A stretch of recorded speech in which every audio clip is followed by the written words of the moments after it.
Kupiansk में Ukraine के लिए जंग लड़ रहे भाड़े के सैनिकों पर रूस ने हमला बोला है। रूसी सेना ने कुपियांस्क में यूक्रेनी ठिकानों पर हमला बोला। कोलंबिया के भाड़े के सैनिक यूक्रेन के लिए यहां जंग लड़ रहे हैं। जेके त्रिपाठी सर, दो तरह की बातें। एक, क्या वाकई यूक्रेन जो है वो यूरोप की ढाल है, या असल में यूक्रेन मोहरा रहा है, कभी अमेरिका का तो कभी यूरोप का? देखिए, यूक्रेन ढाल नहीं है, यूक्रेन मोहरा रहा है। और ये सबसे बड़ी गलती नाटो ने की जब सोवियत संघ का डिसइंटीग्रेशन हुआ। उसके बाद नाटो के सेक्रेटरी जनरल ने उस वक्त कहा था, उनका फेमस कोट है कि NATO will not be allowed to extend its border even by inch eastwards. लेकिन इसके ठीक उलट ये होता रहा और सारे ईस्टर्न यूरोप को वो करके यूक्रेन तक आ गई नाटो के सरहद। तो इस पे रशिया का वो होना स्वाभाविक था। अब नाटो ने ये सोच के कि रशिया को यूक्रेन को मोहरा बना करके रशिया को डोमिनेट कर लेंगे, सबड्यू कर लेंगे, यूक्रेन को कोशिश की। लेकिन देखिए, भाड़े के हथियार से आप या उधार के हथियार से आप कितना लड़ पाएंगे अगर आपके पास एजेंडा भी उधार का है, नहीं है। एजेंडा भी उधार का है जी, हथियार भी ज्यादातर उधार के हैं। और भाड़े के सैनिकों के साथ पुतिन क्या कर रहे हैं वो तो हम आपको बता ही रहे हैं। और पुतिन की कूटनीति पर दुनिया भर के देशों की निगाहें हैं, खासतौर से यूरोपीय देश नजर बनाए हुए हैं। इस बीच यूरोपीय देशों ने यूक्रेन को बारूद की सप्लाई बढ़ा दी है, क्योंकि यूरोपीय देश नहीं चाहते कि यूक्रेन युद्ध रुके, और रूस को युद्ध में फंसा कर रखना भी उनका एजेंडा है। अब पुतिन भारत दौरे के बाद रूस पहुंचकर बहुत बड़ा फैसला ले सकते हैं, जिससे यूरोप में भारी तबाही आ सकती है। यूक्रेन में तबाही का बारूद बरस रहा है। नेटो पलटवार के लिए हथियार सप्लाई कर रहा है। जंग अब पहले से तेज हो गई है। अब नेटो देश भी फ्रंट लाइन पर आकर रूस का मुकाबला कर सकते हैं। पूरे यूरोप में हड़कंप मचा हुआ है। व्लादिमीर पुतिन के भारत दौरे से यूरोपीय देश घबराए हुए हैं। भारत की धरती पर पुतिन के पहुंचने से यूरोपीय देशों में सुगबुगाहट शुरू हो गई है। आखिर पुतिन लगातार कई देशों के दौरे कर रहे हैं। खासतौर से भारत दौरे के पीछे वजह क्या है? पुतिन की कूटनीति से ब्रसेल्स में कोहराम मचा हुआ है।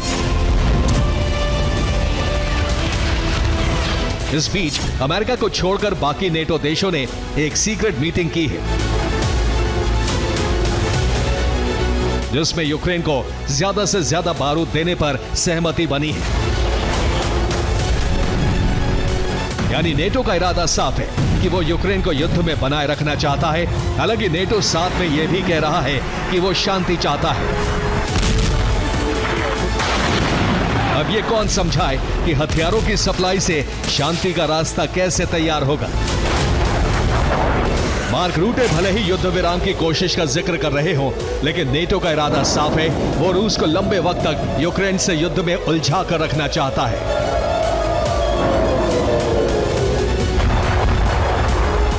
इसकी पहली वजह है रूस विस्तार के लिए आगे नहीं बढ़ पाएगा। दूसरी वजह है नेटो को ज्यादा हथियार बनाने का वक्त मिल जाएगा। तीसरी वजह है यूक्रेन के साथ मिलकर यूरोपीय देश युद्ध लड़ पाएंगे। चौथी वजह है बिना अमेरिका यूरोपीय देश रूस से मुकाबले की तैयारी कर पाएंगे।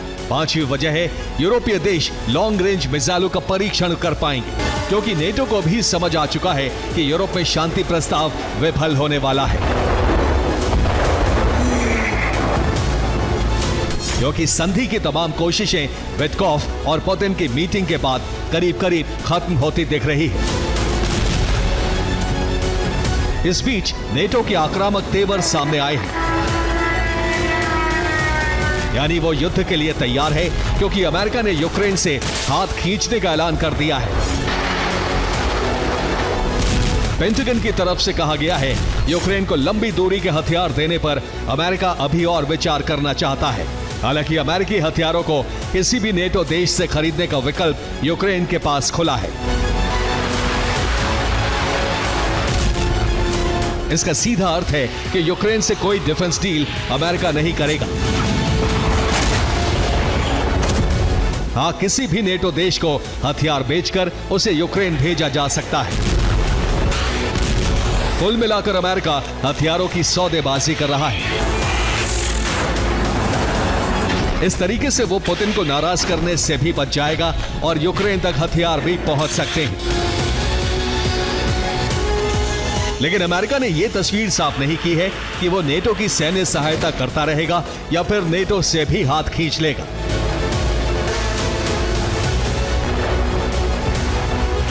अगर ऐसा हुआ तो यूरोप में रूस हावी हो सकता है, जिससे मुकाबले के लिए यूरोप अभी तैयार नहीं है।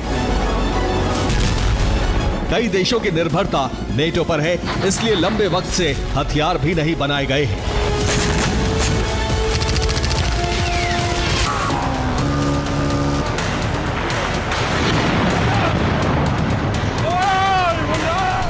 इस बीच यूरोपियन यूनियन के एक फैसले से रूस का भड़कना तय माना जा रहा है। यूरोपियन यूनियन ने तय कर लिया है कि वो यूरोप में रूस की सीज संपत्ति का इस्तेमाल यूक्रेन के लिए मिलिट्री फंड देने में करेगा। यूरोपियन यूनियन 2200 करोड़ के हथियार यूक्रेन को देने वाला है। इसके लिए रूस की सीज संपत्ति का इस्तेमाल किया जाएगा। यूक्रेन को कर्ज के रूप में सैन्य सहायता दी जा रही है। इससे पहले भी यूक्रेन को मिलिट्री पैकेज दिया गया था। रूस की संपत्ति से जुटाए फंड का इस्तेमाल होगा। इससे क्रेमलिन में कोहरा मच गया है। अब रूस ने धमकी दी है। यूक्रेन को हथियार सप्लाई करना युद्ध को भड़काने वाला कदम है। यूरोप को यूक्रेन युद्ध से अलग रहना चाहिए, लेकिन वो शांति का मार्ग छोड़ चुके हैं। नेटो पहले ही ऐलान कर चुका है, अगर अमेरिका यूक्रेन को हथियार सप्लाई नहीं करेगा तो यूरोपीय देश सुरक्षा के लिए पूरी ताकत लगा देंगे। और ऐसा हो भी रहा है। यूक्रेन को सैन्य मदद अभी जारी है, जिससे वो लगातार रूस पर हमले कर रहा है। इस लिस्ट में पहले नंबर पर ब्रिटेन है, जिसने अभी तक 71,156 करोड़ की मदद दी है। दूसरे नंबर पर जर्मनी है, जिसने 50,816 करोड़ के हथियार यूक्रेन भेजे हैं। तीसरे नंबर पर फ्रांस आता है, जिसकी तरफ से अब तक 38,624 करोड़ की मदद की गई है। चौथे स्थान पर पोलैंड का नाम है, जिससे 31,512 करोड़ की सैन्य मदद यूक्रेन को मिली है। नीदरलैंड्स ने भी 20,331 करोड़ की सैन्य मदद यूक्रेन को दी है। स्वीडन ने अब तक 13,216 करोड़ के हथियार यूक्रेन भेजे हैं। डेनमार्क भी 10,166 करोड़ की सैन्य मदद कर चुका है। इसके अलावा ज़ेलेंस्की अभी फ्रांस के दौरे पर गए हैं। ऐसी भी रिपोर्ट सामने आ रही है कि ज़ेलेंस्की ने मैक्रो से टैक्टिकल एटमी वेपन की मांग की है। हालांकि फ्रांस की तरफ से इस पर कोई प्रतिक्रिया नहीं आई है। हाँ, इतना जरूर है, फ्रांस रूस से सुरक्षा के लिए यूरोपीय देशों में न्यूक्लियर अम्ब्रेला बनाने जा रहा है, जिससे रूस पर तुरंत हमला किया जा सके। अभी जो समीकरण यूरोप में बन रहे हैं, उससे लग रहा है ब्रिटेन यूक्रेन को इंटेलिजेंस इनपुट दे रहा है, जर्मनी हथियारों का प्रोडक्शन कर रहा है, फ्रांस परमाणु हथियारों की तैनाती कर रहा है, पोलैंड और फिनलैंड में सैनिकों की तैनाती बढ़ाई जा रही है। हालांकि यूरोपीय देश दावा कर रहे हैं कि अभी भी शांति प्रस्ताव पर उनका विश्वास कायम है, लेकिन वो किसी भी कीमत पर इसमें ज़ेलेंस्की को नुकसान नहीं पहुंचने देंगे।